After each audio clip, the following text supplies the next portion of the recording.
going back into like reality, I struggled so much. Oh, darling. Nick always wants to be on a 5-star cruise. Yeah. And absolutely. Yeah, You yeah. deserve to be on Yeah, one, 5-star don't you? cruiser. It is fun if you're on a flight where you get a tray because you're sort of on this flight and you're always thinking, God, how much longer I'm in the air? And Yes. is this person going to stop kicking me? And Yeah. is it me personally they hate or just being in this plane and what's going on? But don't get involved in their emotional issues. Yeah. And then when the trolley comes round, that's a moment, that's an event that everyone's looking forward Yeah. to, isn't it? It's Yeah, a real yeah. event meal. It felt very Bridget Jones-esque, kind of. Oh, I love that. I'm Yeah. so up for being the lesbian Bridget Jones. Yeah, I could see Yeah. that being turned into something. Perineum sunning, yeah. That's fresh. Hello, Andrew. Hi, Nick. How are you? I'm doing well, recovering from the cold that's been going around. But other than that, I'm here and I'm having a great time. You had, quite the cold. Oh, I had jet lag. We've been a right pair the last Yes, week. you've been on holiday. You've had more of an exciting week than I have. I've just been in bed. Taiwan. Yeah. Yeah. How was that? Very good. Very good. Very full on, lots to do. And I think I'm still kind of recovering from the jet lag. But it was a really good experience. Like, I'd never been to Asia before. Loads of amazing food. Yeah. What was yeah. the highlight and the funniest moment? Funniest moment was when I smelled stinky tofu, and later on I said to my sister-in-law, "Oh, I can smell that stinky tofu again," and she said, "No, that's just the garbage." That I was didn't mean to insult the kind of local delicacies, but I did, unfortunately. So that was the funniest bit. What was the other question? The highlight. Highlight, I think, just going somewhere so different and spending time with Theo and my family and relaxing and stuff like that. But it was also nice to come back to Brighton. I feel like whenever I leave Brighton and I come back after a holiday, I have this real appreciation for it. It's like, oh, we get to go back there. So that's always lovely coming home as well. Yeah. It's been very windy though. It has been windy. It has. But Well, that's going to happen. that is going to happen. That's English weather for you. Just wanted the sun, but I know. so today we have a wonderful We have a wonderful guest today. guest. Very Yes. exciting. The main diva herself. The diva herself. We Yes. we said the diva herself would be on the podcast a Yes, few we episodes did. ago. We have been hinting. The So- diva is here. Yes, I'm going to read this out because I don't want to get anything wrong because there's a lot of great accolades on this. So I want to make sure I give this woman the right words. Taking directly from her website. Take directly from her website. You So I don't shouldn't- miss anything. You shouldn't get them wrong, really. So she is an award-winning writer and editor-in-chief of DIVA, the world's leading magazine for LGBTQIA plus women and gender-diverse people. They've written for publications including Cosmopolitan, Grazia, Claire and Glamour, spoken at iconic venues like the BFI Southbank and the British Library, and hosted a documentary about lesbian nightlife for Virgin Radio.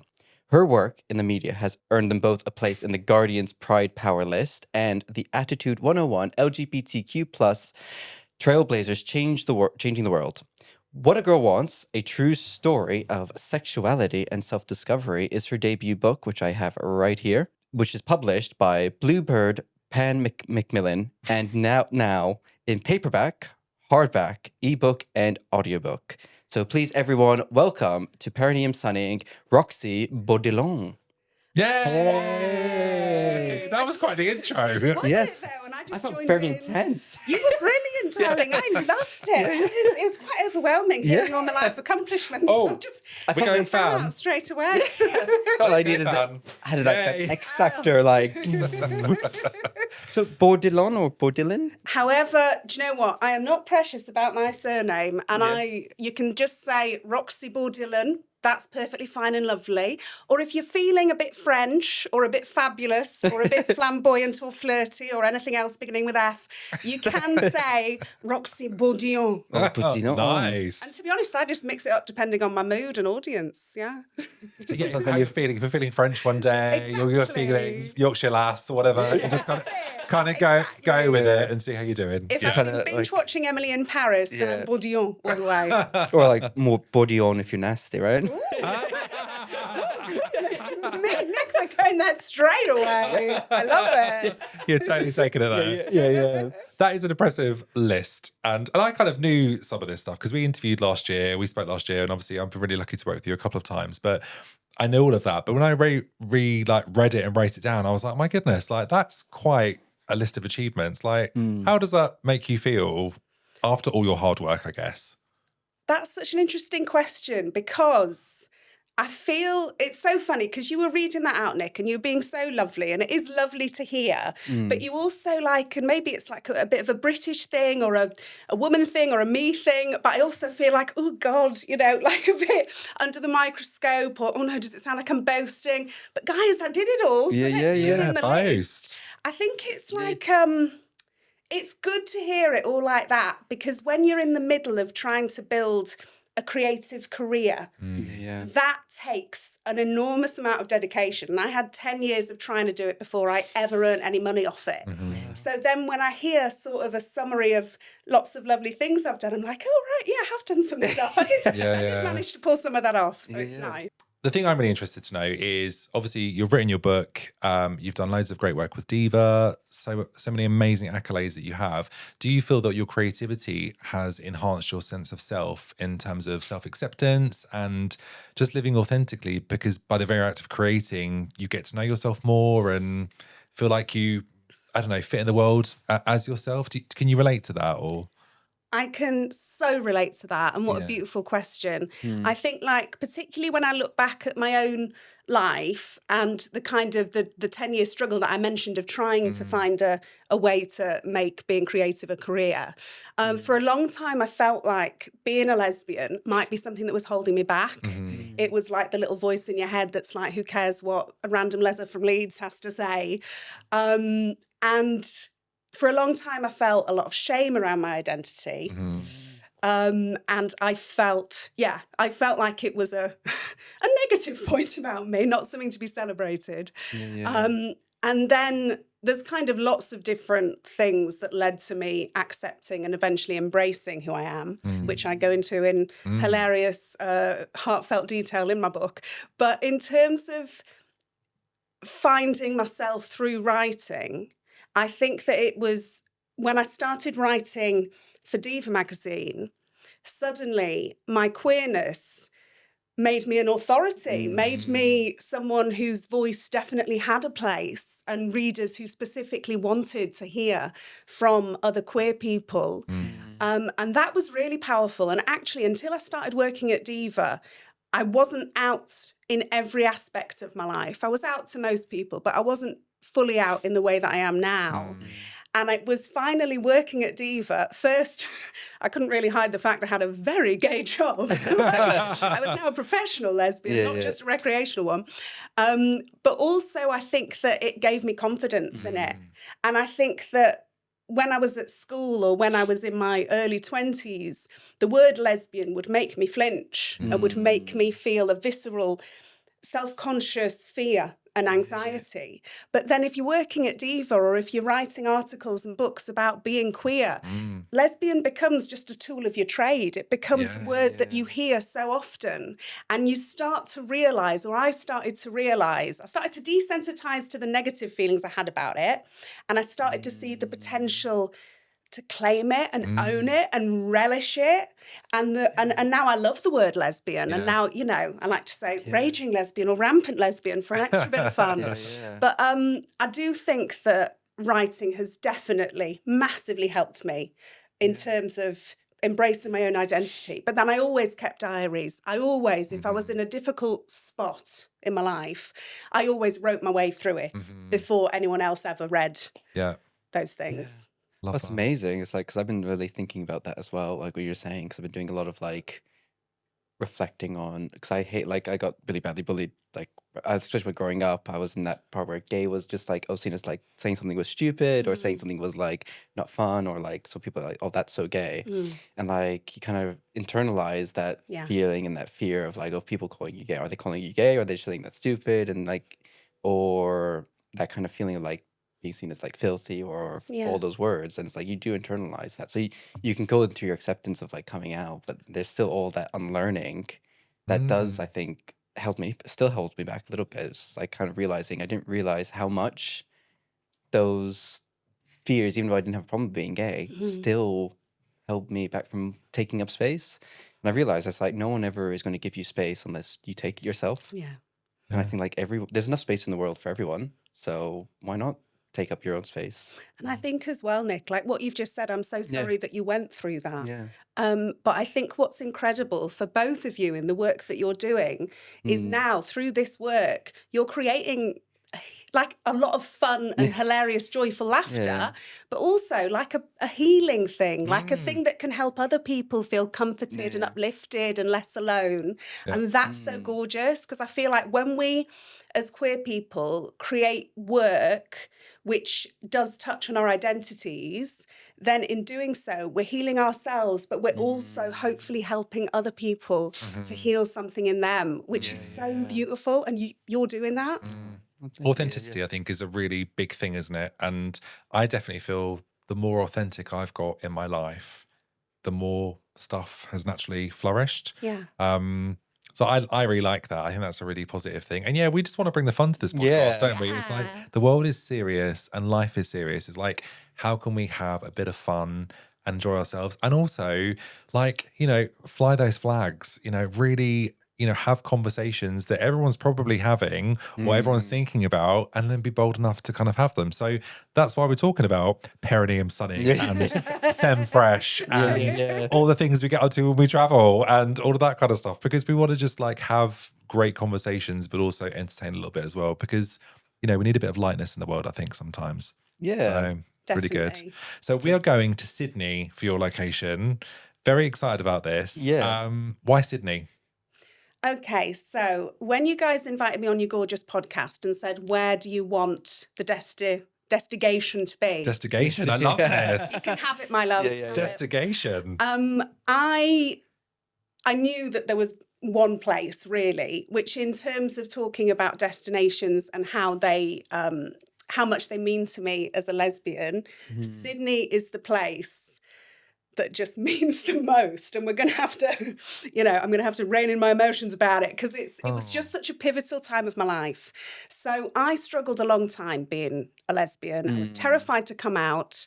I was convinced that it was going to blow up my life and disappoint all these people who were closest to me. And I didn't do it for a long, long time. But then I fell in love for the first time with a woman. And in true sort of lesbian U-Haul fashion, incredibly early in the relationship, she's like, hey, I've got a one-way ticket to Sydney. Do you want to come? And first time in love in my life, like my heart answered before I could even think it through logistically. Yes, my darling, I will go wherever this love will take me. Yes, I'm coming to Sydney. And so suddenly I'd agreed to go to this place. And that was actually really, if I'm honest, the catalyst that made me come out to people, because I had to explain why I was suddenly moving to the other side of the world. And then the coming out, as predicted, did not go great. People were not thrilled. And that was really difficult. But then I took the next logical step and boarded a plane to go to Australia. And then I landed in Australia, and it's so vivid in my memory because the day after we arrived was Sydney Mardi Gras. And I had never been to a Pride before. Amazing. So I'm there, like this freshly out of the closet lesbian whose life has just blown up back home. But now I'm in this whole other country where nobody knows me. And I'm at the biggest, gayest thing I've ever seen in my life with this woman who I'm head over heels for. And it was just the most emotional, gorgeous, moving thing. And I absolutely loved it. And I can picture now, like, in Sydney, the Pride Parade, it's always kicked off by the Dykes on Bikes. Okay. And I didn't know about the Dykes on Bikes. I discovered them that day. But it was like they led the whole thing. These amazing lesbians and queer women and queer people on these big strapping motorbikes and Harley Davidsons, all like in leather, looking so badass, but so warm and lovely and like affectionate to the crowd. And then some of them would have like a femme lady on the back who'd just be sort of nude except for a bit of gaffer tape on a naughty bits, you know. And it was just amazing. And they seemed so sort of powerful and sexy and cool and fun, and they were so owning their dykiness, and the crowd was cheering for them. And I remember sort of standing on Oxford Street, which is known as the Gay Golden Mile in Sydney. It's like the heart of the gay district, just near the Stonewall Hotel. And then watching them roar past. And just suddenly this thing that I'd felt was like this awful, shameful secret that would make me unlovable. Suddenly it was powerful and glorious and sexy, and it was just fantastic. So this is why, I mean, I had many more adventures in Sydney. And this is why I felt like this was the one I had to choose, because it was the place where I first fully embraced my lesbian self. Oh, amazing. I love also how you tell stories. It's so like, I'm captivated already. It's like, is this an audiobook as well? Did you? I did. And I recorded the audiobook so you can hear all about that day in my voice. Such a like wonderful voice of telling stories. I'm like, oh my God, tell me more. Thank you so much, Nick. I shall. I love that. I think, what was it like to what was the feeling you had when you saw all of those people? And did you forget the kind of chaos of back home and just absorb yourself in what was kind of going on around you? Did it feel very freeing in that moment? So it felt incredibly beautiful and moving, and there was like a euphoria with it, but there was also like a bittersweetness, because the contrast is so stark. So you're like, oh my God, look at how free and happy and glorious all these people are feeling, and rightly so. And think of how sort of small I'd kept myself for so long. And how sort of isolated I'd felt for so long. And you know, all the negative things that had happened that had been directly related to me being a lesbian. So I did feel overwhelmed. And I think all day long, from seeing the dykes on bikes to then watching the whole parade, and then, you know, partying afterwards, I don't think I could wipe the smile off my face. Like, I was just like, this exists. There are this many gay people.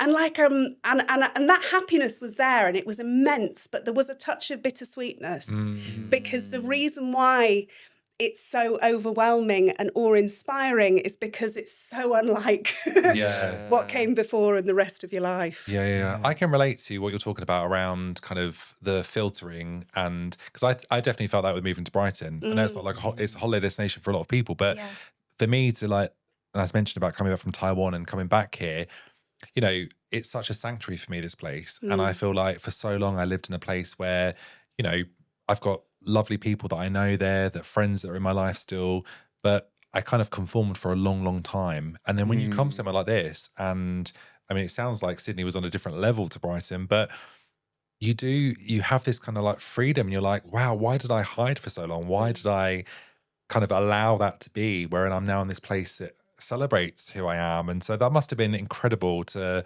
feel that the day after, or a few days after you've come out, you're then going to Sydney. I'm also really excited about the story that you just told, because I had no idea that all of that was there, like the Stonewall Hotel and all of that kind of stuff. So is it a really cool place for queer people to go? So Sydney is, in my own experience, an amazing queer destination. And obviously, like, because I hadn't been properly immersed in the queer scene before and hadn't been to a Pride before, it was all just taking my breath away. And I was also doing the classic thing of when you finally come out, just like your personality becomes super turbo gay. And you just want to be like, okay, what am I going to do today? Well, I might go to the gay bookshop, I might go to drag queen bingo, let's go to the gay beach, let's hang out with all the gay people.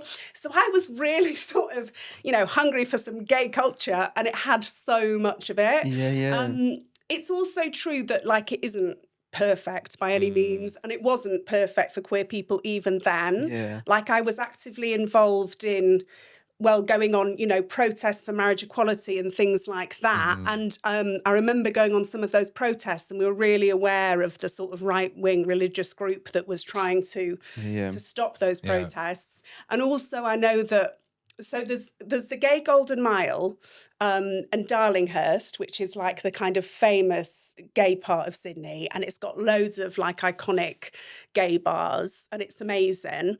But it's also true that while I lived there were gay bashings on the Gay Golden Mile. So there was hostility and homophobia, but compared to other places that I've personally lived or been travelled to, then it was like another level.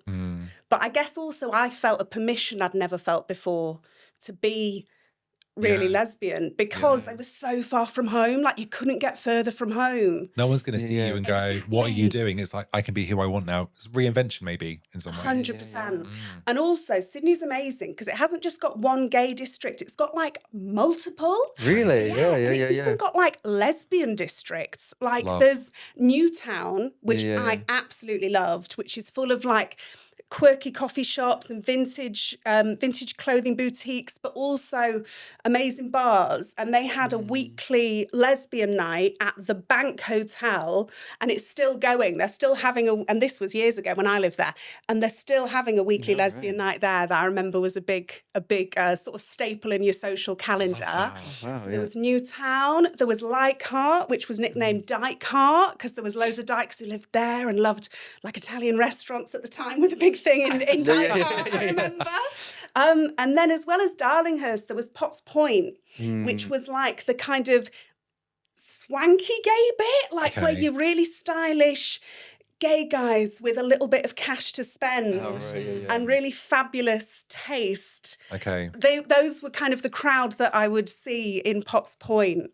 And we sort of lived in Darlinghurst and Potts Point at different times and went to the lesbian bits as well. So it just blew my mind that there's not just one gay place. There's like loads of them. Was it quite mixed? Was it gays on one side, lesbians on one side, or like was it a bit more everyone was together, or? Yeah, that's such a good question. So if, for example, I was on in Oxford Street and like Darlinghurst, then it was mixed but majority men, which is the same for most gay bars in the UK if they're not specifically for lesbians or for queer women and sapphics. But they also had like a thriving lesbian scene. So it was, and I like doing both. I like going on the gay scene and to gay bars. And I'm very happy if it's just loads of gay guys and me. I can have a great time. I mean, I think you mentioned that in your book, a couple of occasions where you've been partying with loads of gay guys. Yeah, exactly. Like I have a ball. But it is nice that they also have like some specific lesbian stuff where it's just wall-to-wall dykes. Well, I think it's like it's good to have mix and both. I think sometimes you just want to be around people who are like gay, lesbian, or sapphic, or so that's good. Yeah, cool to know. Because it's like sometimes you hear places like where it's just like it's so divided, and there's like that stereotype, which I kind of like never.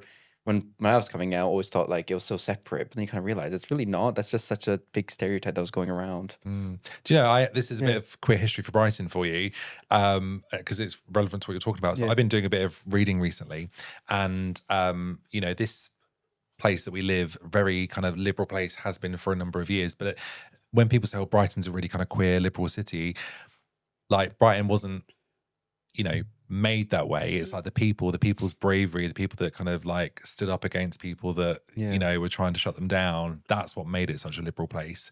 And there used to be loads of kind of underground gay bars in the kind of like 50s and 60s. So I know, which is just amazing. And there was a saying, "Grab a dyke," and basically it used to be that you'd have dykes on one end, gay guys on another, and then when the police would raid, they'd say, "Grab a dyke." They'd all then pair up. So it was like they were together dancing, and then they can get arrested. So it's like this part of history, which I'm just like this, again, that sense of community and allyship and everyone looking out for each other. I absolutely love that. So completely off piece, but just maybe just think of that. I love that. Community kind of sticking together and, you know, sometimes it's divided, but actually when it counts.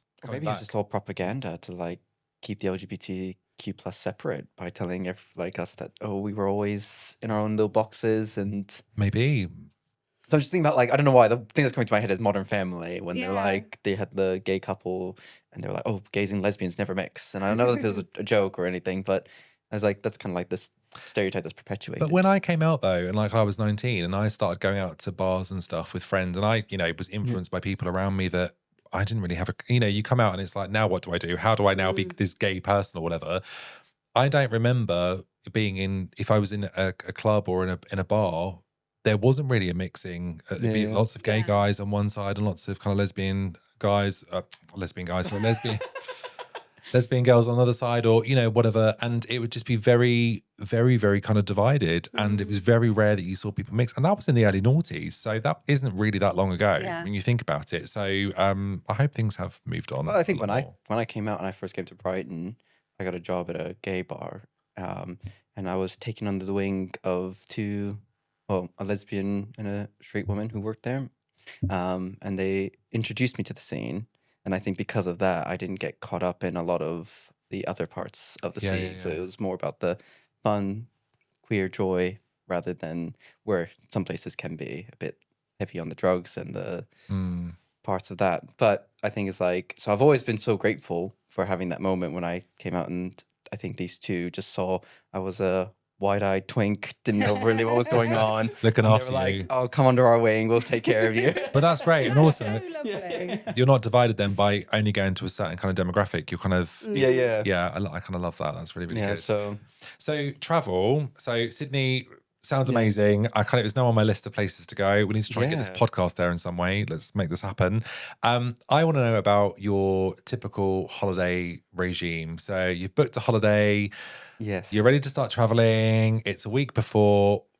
What's happening for you? How are you getting ready for your holiday? Okay, so for me, getting prepared for my holiday mainly revolves around wardrobe planning. Do you have a rail? Yeah. Okay, you are going to get to know me now. Yeah. So wardrobe planning, because if I don't have the outfits that I feel confident in, then I'm going to have a shit holiday. Yeah. Wherever I am, I'm going to feel Absolutely. self-conscious, uncomfortable, not like me, and just really be unhappy. So it's really important. Sounds frivolous, but it's really important for me to feel I've got my wardrobe planning down, and I take it super seriously at this point. I've mastered the art. So I don't have a rail, but what I have is this antique pink printed folding screen that my gorgeous partner Naomi, who I should say is a different woman to the one that I went to Sydney with, Naomi, the love of my life, just redressing the balance because I talk quite a lot about my ex there. Naomi, my gorgeous, There is the one. Naomi's the one, honey. And yet, she's gorgeous, she's lovely. We've been together 11 years, she's lovely. But Naomi, she knows me so well, and I love antiques and vintage and all of this. And she was I think it was in a charity shop, and she saw this screen and knew I'd love it and just got it for me on a whim because it was only, 10, 15 quid. And for something that beautiful, it was a bargain. And she brought it back. And so now what I do is I get my folding screen out, and then I have to go through the wardrobe, shortlisted dresses, shortlisted swimsuits. Okay, so we've got the red 1950s one piece, but what are we going to wear to get to the beach? Okay, we need to look at options. And then I will literally write out what I'm planning to do each day, or what I might do each day, because holidays can be unpredictable. Can change, And then I need to make sure that I've got the outfit for that. Accessories, realistically, you need to make sure you've got some neutrals that are going to go with lots of different looks. So this is what I'm doing a week before. I'm getting heavily into my suitcase packing. Are you always buy under pay for the luggage, the big luggage? So I don't pay for the luggage, but what I have been She known flies to do- business. She gets free luggage. It's included in the price. I wish. Oh my God, I wish. That book is doing well. Fabulous, wow. No, I've not paid. I don't think I've paid for having overweight luggage before, but I've definitely had it. And then I've had that moment, which is the least glamorous thing, where you're at the check-in desk, you're unzipping your wheelie case, and you're shoving on extra cardigans. I'm wrapping sarongs around as if it's a scarf and shoving stuff in my bag. Can we try again, please? Just trying to get the weight down. So I've definitely done that. And also, I'm very guilty of, Naomi knows me well enough to know how important it is to me to have the right stuff with me. And she, luckily for me, is much more of a tomboyish, stylish, but very casual dresser. So she doesn't need as much stuff. She doesn't need the bells and whistles. So I always get a bit of her luggage. I love this. Yeah, you picked well. Yeah. I do. Got the extra luggage room. I'm always a I mean, even next week I'm going away, and when my friend was coming with me, but unfortunately he has a poorly cat, so he can't come now. So I'm going solo. But we were talking about it last week, and he was like, "Are you going to buy extra luggage?" Because I'm always like, "I'll get everything in a backpack." And then the other day, I folded everything out on my futon, getting it ready, and I was like, "There's no way this is all going to go in a backpack. And if it does, it's going to get creased." So lo and behold, I paid for extra luggage. But I'm like you, I kind of want to feel, and they all laugh at me and say, "Oh my God, you're always buying new things when you go on holiday." But when I go out for that evening, out for a drink or whatever, I want to feel nice in my outfit. It's a special time, isn't it, to go out and, how many speedos do you need, though? That's Surely you can never have enough speedos. Thank you. You're speaking my language. So I'm only taking 4 pairs for 5 days. That's very restrained of you, Danny. Well done. Yeah. And also, there might be like the same people around the pool that, you might want to impress on day 2 and 3. So like, let's mix it up a bit.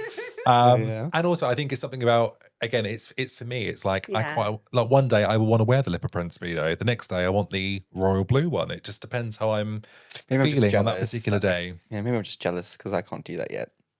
Yeah. We need Perineum Sunning branded speedos. No, we don't need those. No, maybe with that's fresh on the rear. Yeah, that's fresh. This is fresh. Yeah, that's fresh. Yeah. No, but I love that. I just thinking about when you were talking about a moment in your book when you talk about selling all of your clothes or giving them to a charity shop because you kind of went down a tomboy kind of era. You decided to wear jeans and check shirts and things and then realised that It's like a really traumatic experience. What's that? This looks like a really traumatic experience. Yeah. Yeah, I read it and I was like, can you imagine loving something? I mean, I've done that before. I've got rid of something and then thought, why did I get rid of that shirt? I loved that shirt. Yeah. So a grief like no other. Yeah. Yeah. Well, I'm glad you found your style again and now you're embracing that with your holiday travel. That's really important. What about airports? Do you love airports?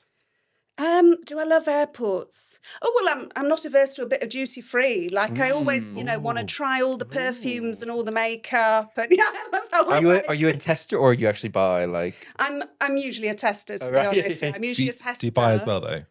Well, if I can budget for that, then maybe sometimes a new fragrance for a holiday is nice, isn't it? And again, I'd lather myself up on it when I go out.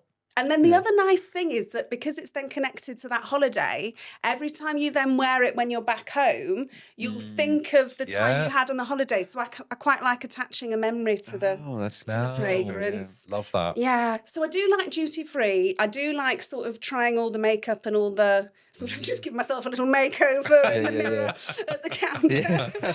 2 hours to spare. Come on, let's have a makeover. Yeah. Exactly. We've got time to play with. And trying all the perfumes and everything.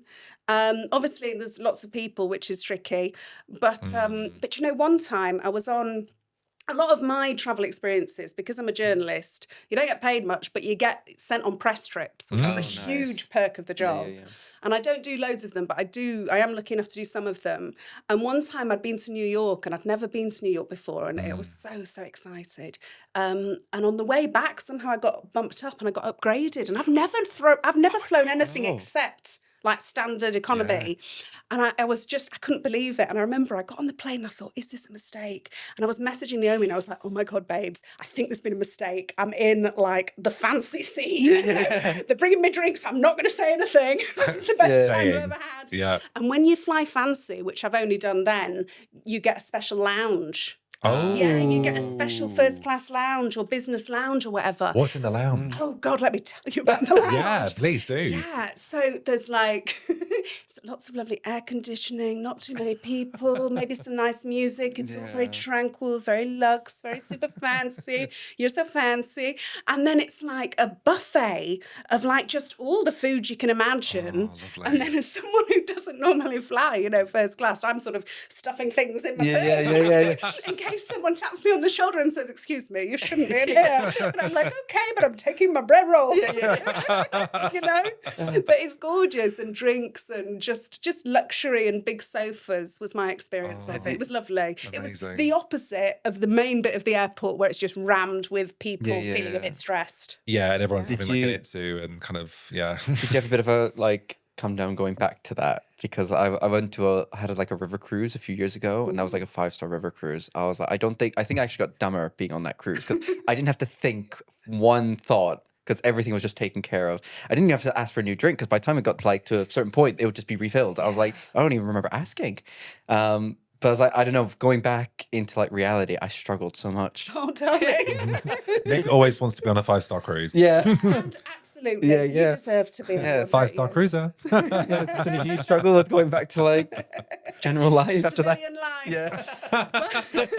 How will you cope? Well, I've not managed to fly first class again since then, but I do sort of, and you know, if you're on economy and you're all scrunched up and it's all a bit unpleasant, then I do think wistfully of those few hours when I was a first class lady. God, and I had all the bread rolls I could eat and all the champagne filled in my glass, and the best bit is you get these, you know, the special fancy chair that turns into a bed and a private screen. Yeah, they look amazing. God, the space is the best. The leg room is the best thing. Last week when I was flying to Taiwan, or the week before, I walked onto the plane and I saw all of those chairs and I was like, oh my God, this is like something, I can't believe that these are our seats. And then I had to keep walking and then I realised they weren't my seats. Through. Yeah, It's part of the humiliation of it economy was. class. And then everyone pointed and they were like, poor. Yeah, I was getting really excited. I was like, this is incredible. And then I was like, no, I've got the hard chairs. I mean, I did pay for extra leg room, but everyone was using my leg room as a gangway to the toilet, which was really annoying. That's That was really frustrating. But at 3 a.m, I was like, I'm not going to argue with anyone. I'm just going to sleep and hope for the best. Yeah. But I love that story. Okay, manifesting a first class upgrade, that would be pretty impressive, wouldn't it? Yeah. I love that. What about food and drink in the airport? Are you buying something from Pret? We've had this conversation before, haven't we, Nick? Yes. Do we pay for the £9, baguette, or do we wait? And depends how far you're traveling, I guess. But Yeah. What's your thing? Oh gosh, it depends on so many factors. It depends on the time of day. It depends on really the time of day. It depends on how hungry I am. I will treat myself to a Pret skinny latte, and I will treat myself to the super fruit salad. I like that. Oh, nice. Yeah, I'll treat myself to That those. sounds very healthy. Yes, it is very healthy, isn't it? Thank you. Yeah. Thank you. Thank you for noticing my 5 super points. fruit. Yeah. But then, because I mean, who is? But I'm not a big fan of flight food. Oh, do you? I do. Why do you love flight food? Well, I got very excited on the flight to Taiwan because, like, it wasn't like a sandwich heated up in a microwave. It was a proper tray that came out, and I had a bread roll, which I was very excited about, which was warm with butter. And then there was like, was it Chinese chicken, like noodles, and there was a fruit pot and a yogurt and a chocolate something. And it was like an old school flight tray. Like, Nice. I remember flying to Europe when I was a kid. Lucky enough to do that with my parents, and you got a meal like that as standard. That was part of it. And now you have to like buy, the Pringles and the heated up sandwich. So that kind of stuff can leave, but a proper in-flight meal, oh my God, I get so excited. I can't wait for the trolley to come around. Well, that's true. And even if I don't always eat everything that's presented, it is fun if you're on a flight where you get a tray because you're sort of on this flight and you're always thinking, God, how much longer I'm in the air? And Yes. is this person going to stop kicking me? And is it me personally they hate, or just being in this plane and what's going on? But don't get involved in their emotional issues. Yeah. And then when the trolley comes round, that's a moment, that's an event that everyone's looking forward to, isn't it? It's a real event meal. And then sort of saying, oh, what have they got? What does that look like? And then sort of I like it if they're in all different compartments. That is fun. I have had that before and that is enjoyable. What I do find though is I go super quiet.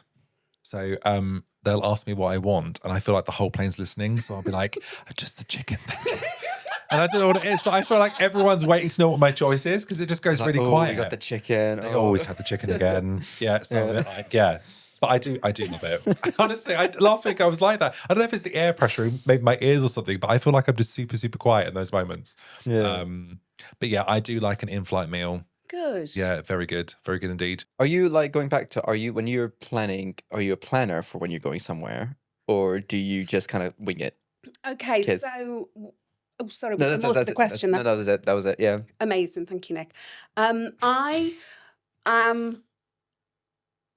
What am I? Okay, here's how I'd say it. Maybe not exactly a planner, but a big picture dreamer.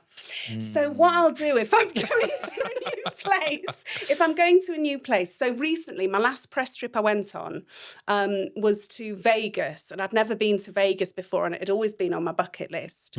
And when you go on a trip like that, you've got some activities that are planned for you, but a little bit of free time. And so what I'll do if I'm going to a new place, which I did for that one or for other places, is I'll do loads of research and try and look for stuff that I know that I'll be into. Like, I'm always interested if there's like vintage shops or bookshops or museums or, you know, that kind of thing, or like fun nightlife or shows, stuff like that.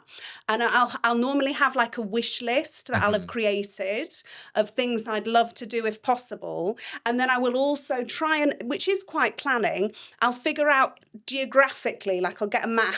So maybe I do plan. I don't always manage to do everything on my plan. But I'm a dreamer. And then I'll get my map and I'll figure out, okay, so the vintage antiques mall is actually really close to the mob museum, so I can do both of those on one day if I get a free 3 hours. Let's try and make that happen. Okay. So I do that. If I'm on my own or if I'm with Naomi, because another great thing about lovely Naomi is she lets me sort of say, like, darling, today, here's what we're doing. So she likes you taking control of the plans. Okay. She's very happy to do those things, which is great. But if I was in a big group trip, then I'm not someone who'd become chief organiser of the trip.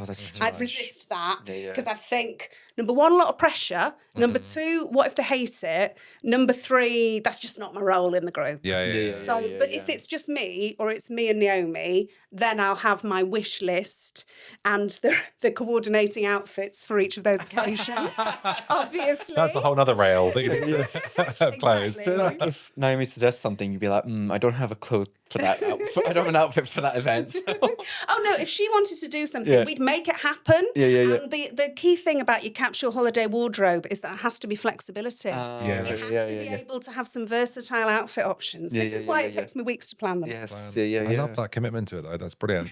What about, are you a sun lounger girly? Are you kind of like, if you get time to relax, do you like to be on the sun lounger, read a book, listen to music?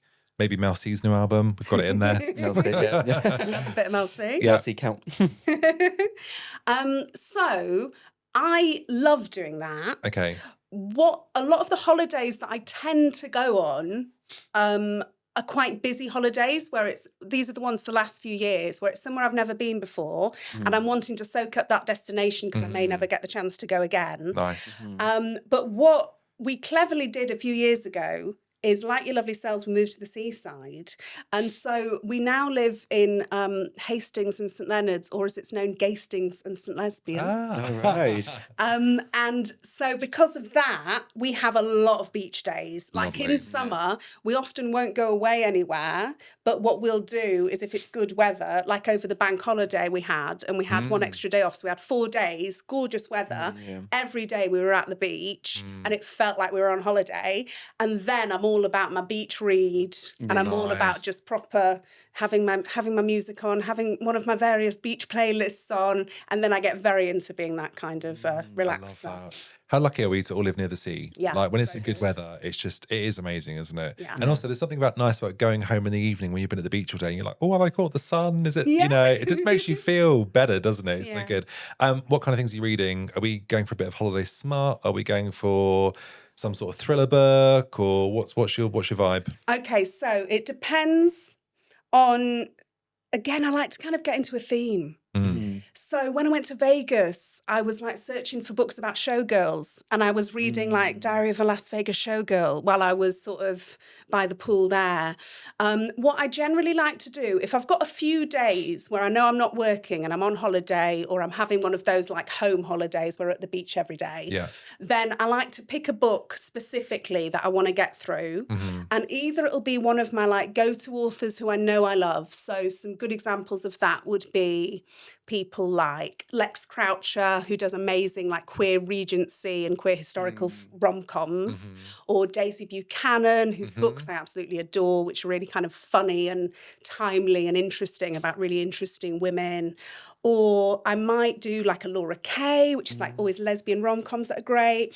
But then sometimes what I do, if I know I've got a proper stretch of time, which is really rare for me because I'm so busy with work and all the things that life throws at you, if I know I've got a proper stretch of time and I'm like, right, Rox, here's your moment, you're going to switch off, I get like a really big doorstopper of like a historical saga, like a period drama. Love that. And it's like, it's often kind of a sweeping one set over many, many years about kind of the intricate loves and lives and scandals of a family. So like a good example is the Cazalet Chronicles by Elizabeth Jane Howard. Okay. And it's this series of books that are all following this fancy family, the Cazalet family, who all live near where I live now.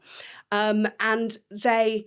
it sort of charts all their lives sort of before the Second World War, throughout the war and after the war. And they're really exquisitely written. And they actually have a lesbian main character as one of, like the sister in the family. Rachel is a lesbian and she's got a partner, Sid. And so that's really gorgeous. So if I know I've got a good stretch of time, I'll be like, right, bring me my thickest book. I was getting stuck in. Oh, it's so lovely though, isn't it? When you can really indulge in something. Just thinking, popped in my head when you were talking there. Are you a Downton Abbey fan? Oh, love Downton Abbey. Okay, me too. Are you upstairs are you upstairs, right? Well, I'm, you know, sometimes they have a guest who comes to stay. Yes. And upstairs, there'll be the life of the party and they'll be fabulous. But then there'll be the sort of cheeky one who goes downstairs and is like, hey, guys, the American. I'm the American on Downton Abbey. Yes. That's kind of, I'd want to be doing both. Yeah, but I do want to check out the glamour and the fabulousness upstairs. Yeah. I think I'd have probably like been downstairs and then married well. I'd be like Branson, you know, when he married Sybil. Oh, I thought you meant like, where did I want to be? No, I wouldn't have been born upstairs. Would have just forced me way in. No. Well, you could be either. But yeah, I think I would probably be downstairs and then I'd work my way Brilliant. up, I think. That's good. Yeah. I love that you love Downton. I when you were love talking, I was it. like, I bet you love Downton. Of course you do. I absolutely love it. And do you know what else? On the subject of travel, there is nothing more I love than going on some kind of, when you're on holiday, finding something that's like the historical house where one of your favourite authors lived, or going on a trip. Like sometimes I'll go on like a weekend trip and it's all about sort of going to those historical homes, but often they're the ones where queer authors have lived. And there's like Rye, which is a sort of medieval type village just half an hour from Hastings down the coast. And Rye's amazing. So we went on a sort of weekend thing there and it has this really rich queer history. So Radcliffe Hall, who wrote The Well of Loneliness, which was kind of the first published lesbian novel, and it's a really sad, tragic book, but it was groundbreaking. And Radcliffe was a lesbian at the time and people knew that. She had a house there. There's Lamb House where E.F. Benson, who's a gay guy who wrote Map and Lucia, which is this really famous comic series of novels about these like two women warring to be queen of the village. Like there's just all this queer history there. I love walking in the footsteps where the queer ancestors have been before. I absolutely live for that. Yeah. I love that too. That's amazing. We've got quite a few places around Brighton, haven't we, with the blue plaques on the, like Laurence Olivier lived... He was gay, wasn't he? Laurence Olivier. Am I just outing someone? I think so. I'm sure he was, wasn't he? I'm not sure. Yeah. I'd have to fact Find check. out. Yeah. But there's lots of people, and I think that, you know... Oscar Wilde wrote Oscar Ernest here. Yeah. Wow. Screenwriters. So you do walk along and you, again, if you're just walking down the street, you kind of miss it. But if you look up at some of the buildings, you're like, oh, that person. And, you know, it's that I love that as well. It's nice to immerse yourself in history, isn't it? Yeah. Where Brighton Pier is, there's also like that, there's a building near it where Gentleman Jack used to live because they used to get the boat from Brighton to France from... Wow. Yeah. Yes, amazing. Yeah. And then also Gentleman Jack, so Anne Lister, Shibden Hall was where she lived in Halifax, which is in Yorkshire, and it's not far from where I grew up. So it's like I was growing up thinking I was the only lesbian in Yorkshire, and actually the first modern lesbian just down the road. But like I went on an amazing trip there, and you're like walking through the historical house, and you're thinking, my God, these walls have seen so much. Yeah. She was a committed and passionate lesbian with many lovers. Yes. But, and her sort of living this, I mean, there were lots of things that were very problematic about Alistair, but the fact that she sort of lived and loved as herself so fiercely and was so adventurous and bold and kept these amazing diaries, like that was an amazing little sort of mini break for Shibden Hall. That was a great one. I love that. We've got a bit of an improv game for you. Ooh. So I'm hoping this is going to work. I think it will. But we'll go with it and see what happens. Okay. So I'm going to describe a situation and you have to explain why your book is exactly like that situation. Okay. Okay. So the situation is you've got two options. We'll give you two options. First option, your book, but explain it as if it's two men fighting over the last oat milk latte in East London. Or your book, but it's set entirely in the smoking area of a gay wedding. And I'm going to describe my book in that context. In that context. Yeah. Okay. So you're fighting over the last oat latte, or you're describing a book, but it's set entirely in a smoking area of a gay wedding. Okay, so strap in. I'm going to give a go. Okay. Do this. Let's Come see on. how this goes. Okay. Okay, so just picture the scene. You're at this, was it a smoking area at a gay wedding? Yes. Amazing. You're at a smoking area of a gay wedding. And this very glamorous lady with a slight Yorkshire accent. She looks like she's lived a life and she's had many adventures, lots of heartbreak and some wild times too, hence the twinkle in her eye. And she's there in the smoking area at this gay wedding, not because she smokes, but because she just needs to get out of the main bit, because in the main bit, that is where you will find the drama. You will find the relationships that did not go well. Yep. You will find the heartache and the anxieties and the mental health struggles and the body image woes. For some reason, they've all been invited as guests to this gay wedding. So this glamorous lady has fled to the smoking area, and she's sipping on her strawberry daiquiri, and because obviously it's themed cocktails at this gay wedding. The strawberry daiquiri. That's it, exactly. Thank you. And basically telling you the story of her life, the gay parts of her life, back from when she, and let's be honest, I'm the lady, I'm the glamorous lady at the smoking area. That's it. Back from when I was a closeted little 13-year-old Leza living in Leeds, all the way through figuring out who I am and how to be okay with that and carve out a life for myself. And all the way to being an out and proud lesbian and a professional lesbian who's editor-in-chief for DIVA and writes about this stuff for a living and gets invited to fabulous gay weddings like the one we're at right now. Yeah. Amazing. I'm joining your improv group. I love that. That was fantastic. Yes. I feel like you've really set the scene from the outset. I was like, where is this going? This is really good. I need to really read it now. Yeah, please do. It's such, honestly, it is such a good book. I think I texted you before we had an interview last year, and I was just like, this is just amazing. I think I said this last year, and I hope it's not the wrong thing to say. It felt very Bridget Jones-esque kind of. Oh, I love that. I'm so up for being the lesbian Bridget Jones. Yeah, I could see that being turned into something, like into a film or to a TV program or something. There was so much, even though it was a memoir, there was so much kind of story to it and realness that you could absolutely see that moving into a different medium. Is that going to happen? Fingers crossed. Oh, Watch this space. I'd love that. That would be so good, That'd be wouldn't it? amazing. Thank you so much, love. I'm so glad you enjoyed my book. And I'm so glad. I love the Bridget Jones comparison because it is comical. It is. And I'm very happy to fall on my face and everyone have a good laugh about it. But also just to speak really honestly with humour, but also with truth and not shying away from the difficult stuff too.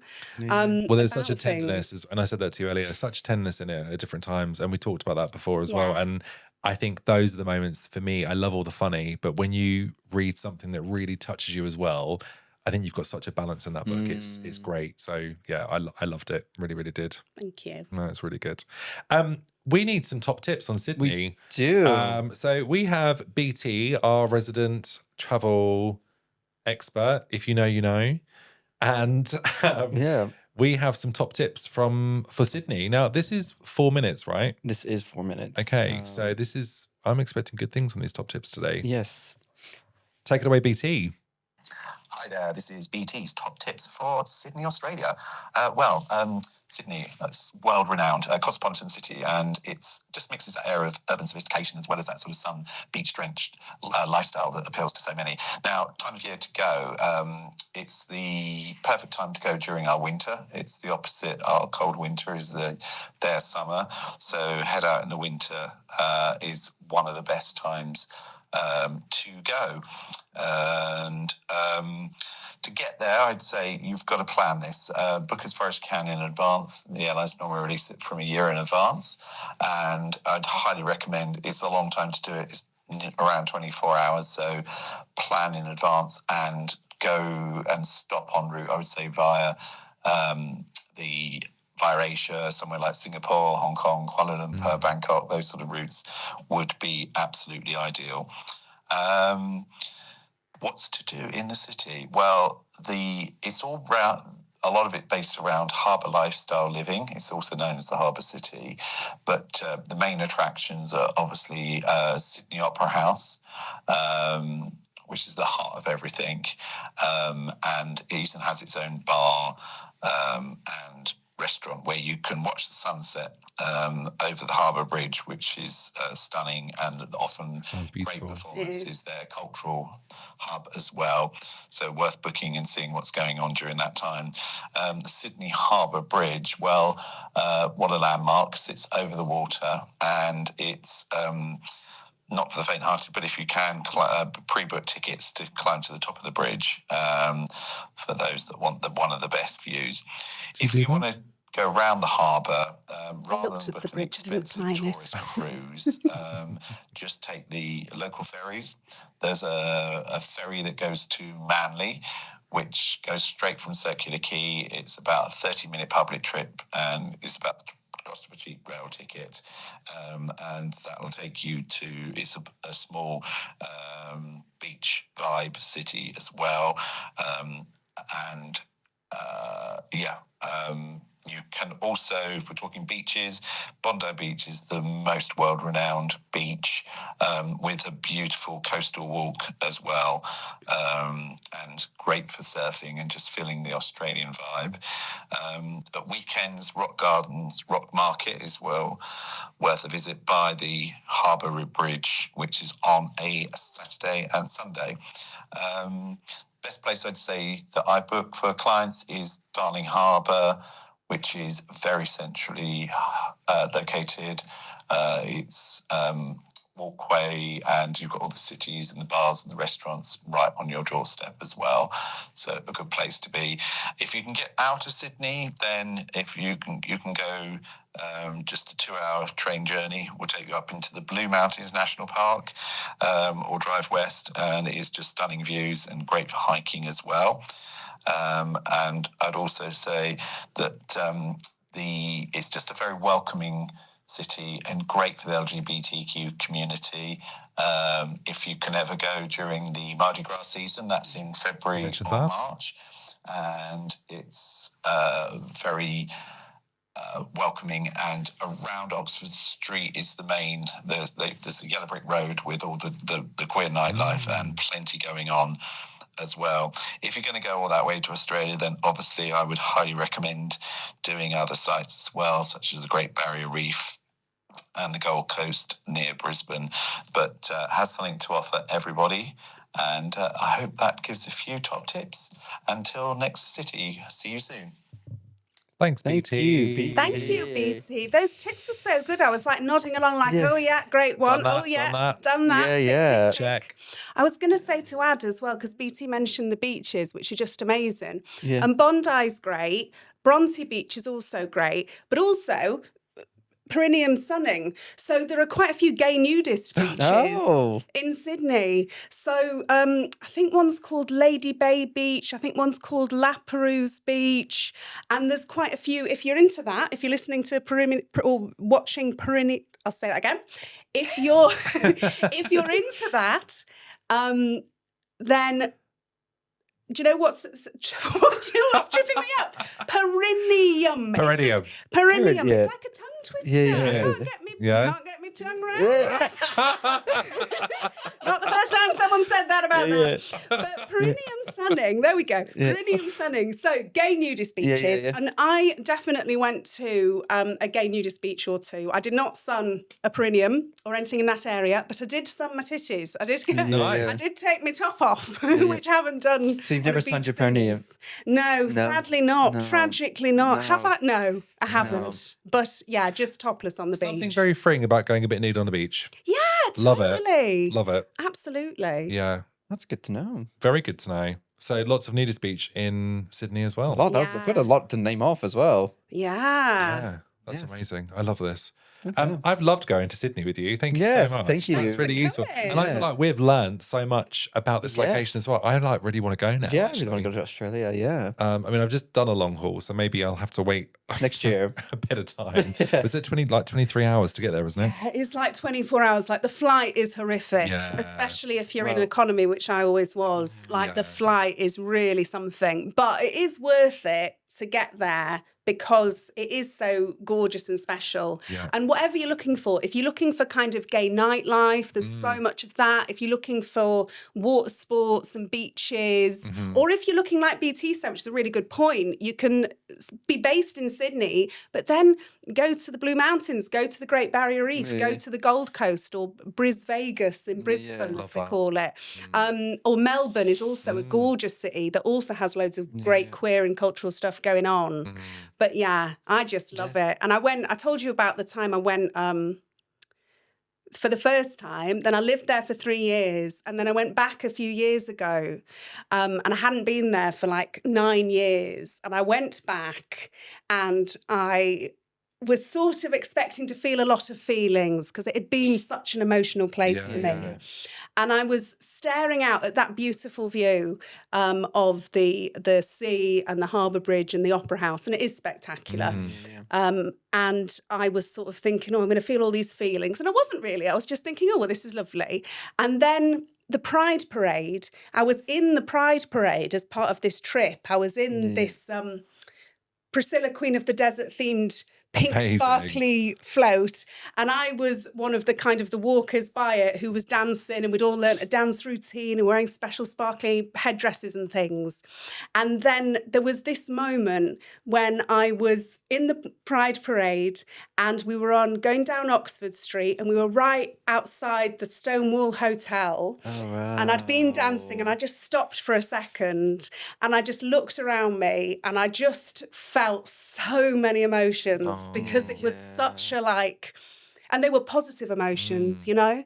It was like a gratitude. It was like a look at this beautiful place, look at the beautiful life-changing experiences I got to have here, and really look how far I've managed to come and the things I've managed to get through since being that really young, wide-eyed girl at a first Pride. Yeah. That's amazing. I love that. Oh, that's the perfect way to end this interview. What a beautiful story. I love that so much. Oh, congratulations. That's brilliant. Thank you so much for having me. I love this podcast. Thank you. Thank you. It's been really great. And thank you, Nick. And thank you. We've had a lovely Andrew. time, haven't we? Where can everyone find you? Yes. Oh, you can find me, Roxy Bourdillon, or Bourdillon if you're feeling continental. You can find me on Instagram at Roxy Bourdillon. You can go to my website, roxybourdillon.com. You can read my book, What a Girl Wants, A True Story of Sexuality and Self-Discovery, in paperback, ebook, hardback, or if you like my lovely voice, then in audioback, read I by... think I want to audio now as well. yours truly. And you can also follow and support DIVA magazine. We are the world's leading magazine for queer women and gender diverse people, launched in 1994 and still here and still queer after 32 years. We're still a print magazine, so you can get that. You can go on our website, follow us on socials, get involved with the events, and get involved with Diva Charitable Trust, because that's a new project that we're doing as well, which is amazing. And just, that's where you can find me and get involved. Oh, and amazing. thank you to you also, and to Diva for always supporting my work as well. Like, I've been so lucky to feature in Diva, and it's just great work. So thank you for everything that you do for our community. It's just amazing. Nick, where can everyone find us? They can find us on Instagram, TikTok, and YouTube at Perineum Sunning. They can. And what should they do? They should follow, subscribe, and listen, and tell their friends about it. And also, if you want to get involved, we have a little link in the bio, which we can ask us any questions. We can give you our honest opinions and advice. In other episodes. In We want to other know about your episodes. holiday romances. We want to know. We didn't do holiday romance. We've run out of time. No, we have. We've run out of time. But yeah, with holiday romances, hookup horrors, anything you want to know, we want to hear from you. It's just so some life please get in advice. touch. Your life Yeah. advice. Yeah. And till next time, thank you. And that's fresh. That is fresh. That is fresh. That Thanks, is everyone. fresh. Perineum sunning, yeah, yeah. That's fresh.